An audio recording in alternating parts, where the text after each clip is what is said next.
লোকের বাসায় কাজ করে। ওই যে আমার শাশুড়ি ওকে পড়াশোনা শিখাইছে।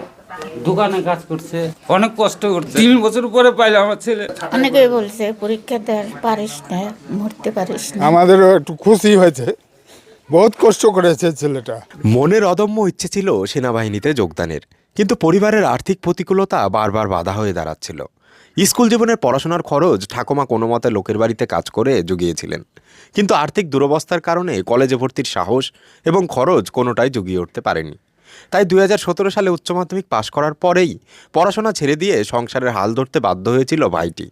কখনো লোকের দোকানে, কখনো ক্যাটারিংয়ে কাজ করেছে সে, কিন্তু স্বপ্ন তো ছিল সেনাবাহিনীতে যোগদানের। তাই বহু প্রতিকূলতার মধ্যেও চাকরির জন্য পড়াশোনা চালিয়ে যাচ্ছিল। অবশেষে দীর্ঘ 5 বছরের সীমাহীন পরিশ্রমের পর ভাইটি সিআরপিএফের জন্য সিলেক্টেড হয়েছে, যা খুবই আনন্দের বিষয়। পড়াশোনা কত দূর করেছো? 12। তারপর আর পড়াশোনা করনি কেন? এই দোকানে কাজ করতাম। মানে আর্থিক অভাবের কারণে? মানে প্রথম থেকেই উচ্চ মাধ্যমিক পাশ করার পর থেকেই মানে এইদিকেই প্রিপারেশন হ্যাঁ নিয়েছো? হ্যাঁ, জিডির জন্য। এমনি কোনো সমস্যা? তো হাল না, ছাড়ে না। নাই। হাল ছাড়েনি? লোকের বাসায় কাজ করে। ওই যে আমার শাশুড়ি ওকে পড়াশোনা শিখাইছে।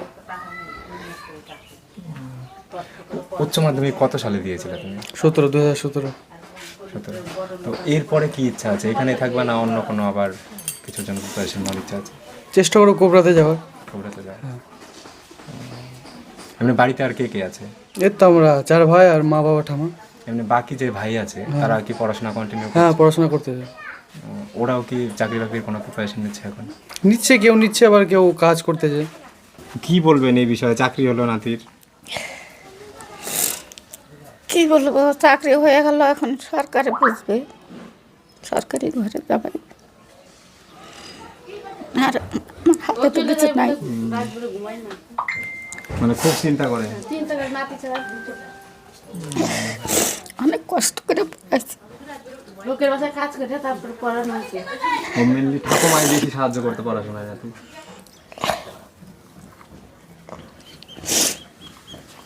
যাক, শেষ পর্যন্ত সফলতা আসছে, এটাই বড় ব্যাপার। কিসের জন্য আজকে থেকে ও এরকম প্রিপারেশন নিচ্ছে সেটা না, এর আগেও বেশ কয়েকবার এক্সাম দিয়েছে। এর আগের বার শুনেছি কত নম্বরের জন্য আটকে গেছিল এর আগে?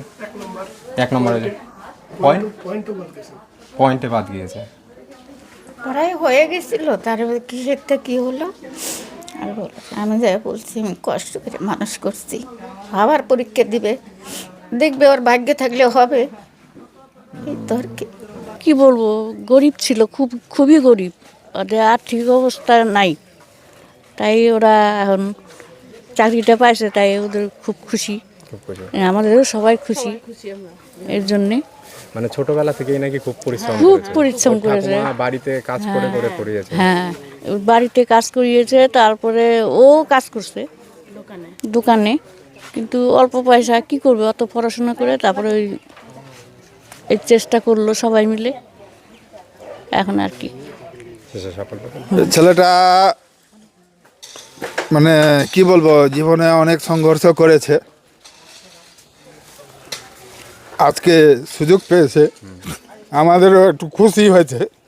বহুত কষ্ট করেছে ছেলেটা, এর সঙ্গে আমারও ছেলে এগুলো কষ্ট করেছে, করছে এখনো, কিন্তু এখনো চান্স পায়নি।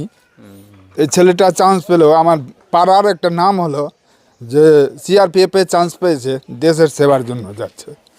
এর মঙ্গল কামনা করব, আর কি বলবো। শুনলাম আর্থিক প্রতিকূলতার জন্য হ্যাঁ, বহুত খারাপ, মানে কাজও করেছে দোকানে। হ্যাঁ খারাপ, বহুত খারাপ। আপনার কি প্রতিবেশী? কোনো সরকারি সাহায্য আজ পর্যন্ত পায়নি এরা। যদি সুবিধা পেতো তাহলে আজকে আরো ভালো হ্যাঁ, হতো। আরও ভালো করতো।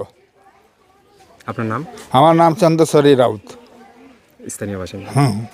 এই কান্না খুশির কান্না, এখানে দুঃখ নাই। এতদিন পর জমায় রাখা যে দুঃখ ছিল, ওই দুঃখের বহিঃপ্রকাশ ঘটতেছে।